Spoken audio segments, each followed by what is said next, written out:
بسم اللہ الرحمن الرحیم۔ لوگوں پر 3 احسان کیجئے۔ نفع نہیں دے سکتے تو نقصان نہ پہنچائیں، خوش نہیں کر سکتے تو دکھ نہ پہنچائیں، تعریف نہیں کر سکتے تو برائی نہ کریں۔ دوسروں کے لیے اچھا سوچیں گے تو اللہ سبحانہ وتعالی تمہارے لیے راستے بنا دے گا اور مشکلیں آسان کر دے گا۔ اپنے دن کی ابتدا 3 چیزوں سے کیجئے: کوشش، سچ اور یقین۔ کوشش دن بہتر کرنے کے لیے، سچائی اپنے کام کے ساتھ، یقین اللہ کی ذات پر، انشاءاللہ دن اچھا گزرے گا۔ ایک بزرگ سے کسی نے پوچھا، انسان کا سکون کہاں چھپا ہے؟ فرمایا، غفلت ہو جائے تو سجدے میں، غلطی ہو جائے تو توبہ میں۔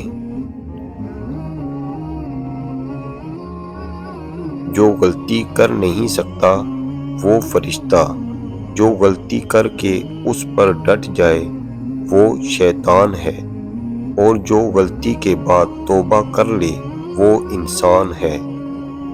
جب تمہیں خوشیاں ملنے لگیں تو 3 چیزوں کو کبھی نہ بھولنا: اللہ تعالیٰ کو، اس کی مخلوق کو، اپنی اوقات کو۔ لمبا دھاگا اور لمبی زبان ہمیشہ الجھ جاتی ہیں، اس لیے دھاگا لپیٹ کر اور زبان سمیٹ کر رکھیں۔ گہری بات: کسی کا حق کھا کر انسان دنیا میں تو خوش رہ سکتا ہے، لیکن روز محشر وہی اس کے گلے کا طوق ہوگا۔ مدد کرنا سیکھیے، فائدے کے بغیر۔ ملنا جلنا سیکھیے، مطلب کے بغیر۔ عاجزی سے چلنا سیکھیے، غرور کے بغیر۔ زندگی جینا سیکھیے، دکھاوے کے بغیر۔